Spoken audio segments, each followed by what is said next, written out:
कोई भी कर्फ्यू ना तो इतनी सख्ती से कभी लागू किया गया और ना ही इस कदर आंख मूंद कर कभी उसका पालन किया गया जैसा कर्फ्यू रुद्रप्रयाग के नरभक्षी तेंदुए ने लगाया था। ये दहशत का कर्फ्यू था। ये आज से करीब 100 साल पहले की सच्ची घटना है और ये शब्द हैं मशहूर शिकारी और संरक्षक जिम कॉर्बेट के। लेकिन भारत के कुछ हिस्सों में आज भी हालात ऐसे ही हैं। लोग 7-8 बजे तक अपना काम करके सारा अंदर पे चले जाते थे, बाहर पे कोई नहीं रहता था। अधिकतर ये था कि अपना काम निपटा के सब अंदर चले जाएं, क्योंकि उस टाइम पे 1-2 दिन के अंदर ही उसने एक गाय को भी मारा था। और रात के टाइम पे क्या बोलते हैं, मेनली 9-10 बजे के बाद बहुत ज़्यादा आवाज़ें टाइप की भी आती थी। सामने पे रोड पे बहुत ज़्यादा घूमता था, वो दिखता भी था कई बार। नमस्कार, पिन एंड पोस्ट में आपके साथ मैं हूं ओंकार और आज बात करेंगे भारत में एक बहुत ही खूबसूरत वन्य जीव और इंसान के बीच छिड़े संघर्ष की।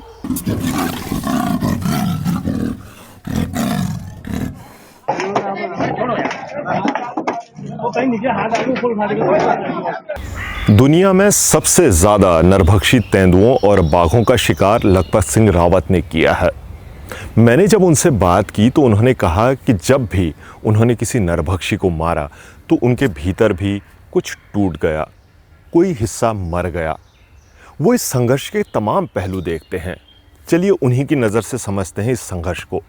ये नरभक्षी बनने की प्रक्रिया को आप देखते कैसे हैं? क्योंकि आप बड़े लंबे समय से इसमें। नरभक्षी होने के 2 कारण बताए थे हमने। एक तो मानव जनित कारण है और एक प्राकृतिक कारण है। प्राकृतिक कारण में जैसे बाघ का बूढ़ा हो जाना, उसके दांत के नाइल टूट जाना, नाखूनों का घिस जाना, या कभी कोई एक्सीडेंट से किसी हड्डी का टूट जाना, या साए के शिकार करते समय साए के कांटे उसके पंजों में घुस जाना, ये इसके वो एक प्राकृतिक कारण है। इसके कारण क्या होगा, वो शिकार करने की उसकी क्षमता ख़त्म हो जाएगी और वो स्वाभाविक ही आदमी को, क्योंकि भूखा तो रहेगा नहीं, घास तो उसने खानी नहीं, खाएगा तो इंसान मांस ही खाएगा।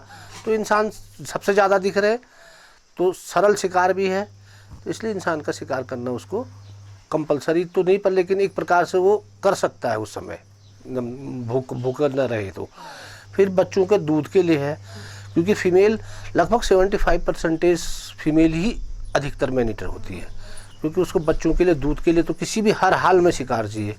तो यदि शिकार की कमी के कारण अवैध शिकार जो हो रहे हैं उनसे शिकार में कमी आ गई, फिर जो उनके जो शिकार थे, खरगोश थे, वो बहुत कम हो गए हैं। तो फिर भूख के कारण, बच्चों को दूध के कारण, तो आदमी की बच्चों के कारण उस पर वो अधिक शिकार कर रही है। जैसे मान लिया अगर आप आम लोगों को बताना चाहें जी कि इससे कैसे बचें, तो आप उनको क्या सलाह देंगे? बाघ, टाइगर से भी और लेपर्ड से भी। ऐसा टाइगर का तो है, यदि टाइगर आदमखोर हो गया और वो जंगल में है, तो यदि हम जंगल में न जाएं और जंगल में हम ग्रुप के साथ जाएं तो टाइगर से बचा जा सकता है। परंतु गुलदार तो बिल्कुल आपके घर पे आके अटैक कर रहा है, तो इसके लिए तो मेन वही है, यदि आप 6 बजे के 8 बजे के बीच अपने बच्चों को न रखें, या गौशाला आप जा रहे थे, गौशाला में अपने छोटे बच्चों को न ले जाएं, या आपको ये मालूम होना चाहिए कि ये हमारा गांव है, इस गांव के किस घर पे सबसे पहले जब कभी गुलदार का अटैक होगा तो किस घर पे होगा।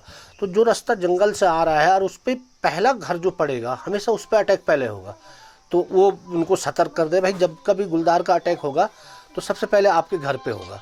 तो इस प्रकार से उनमें एक जागरूकता अभियान चला के, इस प्रकार से बचा के बता के उनको तो बच सकते हैं। जैसे आप कहते हैं कि कुत्ते न पालें। हाँ, कुत्ते सिंगल न पालें, मैं ऐसा नहीं करूँगा आप, क्योंकि सिंगल के चक्कर में यदि सिंगल कुत्ता है तो जहाँ भी गुलदार आएगा कुत्ते के वेट करने के लिए वो वहाँ बैठ जाएगा, उसको बैठना कंपलसरी है। वो बोलेगा क्या पता मैं इसका शिकार कर सकता हूँ। यदि हमारे पास 2 कुत्ते हैं, बड़े हैं, तो वो दोनों कुत्तों से उसको, क्योंकि वो अपने से कमज़ोर पे अटैक करेगा, वो उनको दोनों को अपने शरीर पे क्षति पहुंचाने की उसको भय होता है उनसे। एक को मैं पकड़ूंगा तो दूसरे मेरे शरीर को क्षति पहुंचा देगा, तो वो किसी भी प्रकार से अपने शरीर को क्षति नहीं पहुंचाना चाहता है, इसलिए वो 2 पे अटैक नहीं करता है।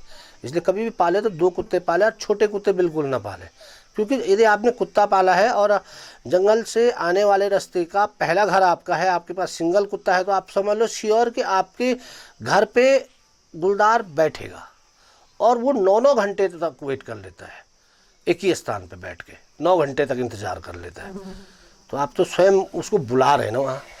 तो बाई चांस कुत्ते के चक्कर में हमारा बच्चा बाहर निकला, उठा के ले जाएगा। सर, जब आप इतने बड़े इलाके में आपने करीब करीब जंगलों का चप्पा चप्पा छाना है, तो अगर आपसे ये पूछा जाए कि जंगलों में गुलदार के अलावा जो वन्य जीवन है वो कहाँ पहुंचा है, क्या दशा है जंगलों की, तो क्या है? बहुत कम है, जानवर तो बहुत कम हो गए हैं। जैसे पहले आपको खरगोश दिख जाते थे, रेड फॉक्स दिख जाती थी, फॉक्स दिख जाती थी, तो उनकी संख्या पहले से बहुत कम हो गई है। तो अब नेचुरली लगा लो कि यदि उनकी संख्या कम हो गई है तो लेपर्ड का शिकार ही कम हो गया है। फिर दूसरा, हमारे पास पशुपालन है ही कहाँ। पहले तो बहुत ज़्यादा पशुपालन था, हम लोग सारे गायों के झुंड जंगल में जाते थे, तो गुलदार का भोजन कुछ ना कुछ उसको मिल जाता था। आज हम एक गाय पाल रहे, उसको खूंटे पे बांध के घास आस वही दे रहे, उसको जंगल भी नहीं भेज रहे, तो उसके पास शिकार कहाँ होगा। जो हमारे पास, चलो अब तो थोड़ा बहुत ऐसा है कि हमारे जो गाय आवारा जो वो मतलब जो बूढ़ी हो जाती है वो बेच लेते थे या वो कल नीचे चले जाता, अब तो कम से कम वो नहीं, परंतु उसको क्या कर रहे लोग, उसको आवारा छोड़ दे रहे बाज़ारों में। भाई जो जंगल में रहेगा तो कम से कम उसके काम आएगा, बाजार में तो उसके काम भी नहीं आ रहा है। तो पशुपालन के कम होने से भी उसके शिकार के जो उसके खाने के लिए जो है जो चीज़ मिल रही थी वो कम हो गई है। यानी हमने तेंदुए से जंगल, जमीन और जल सब छीन ली, क्योंकि आप लगा लो सारा पानी जंगलों से आप पैपों पे गाँव में ले आए। यदि गर्मी का मौसम है, उसको पानी पीना है तो उसको भी तो पीने के लिए रात को आपके घर ही पे तो आना पड़ेगा। तो जब घर पे आएगा तो कुछ न कुछ तो कभी न कभी एक्सीडेंट केस में आदमखोर हो जाएगा। ये तो बड़ा मार्मिक है उसमें। बहुत सारी तो चीज़ इंसान ने उसी के लिए किया, उसी को मौत की सज़ा दे रहे। कैसे? भाई जब भी कोई भी वो उसके द्वारा एक गलती होती है तो कम से कम सज़ा के लिए अपील तो कर सकता है, तो उसके लिए तो अपील के भी चांसेस नहीं है। उसको तो शूट का ऑर्डर हो रहा है, आप इसको शूट करो।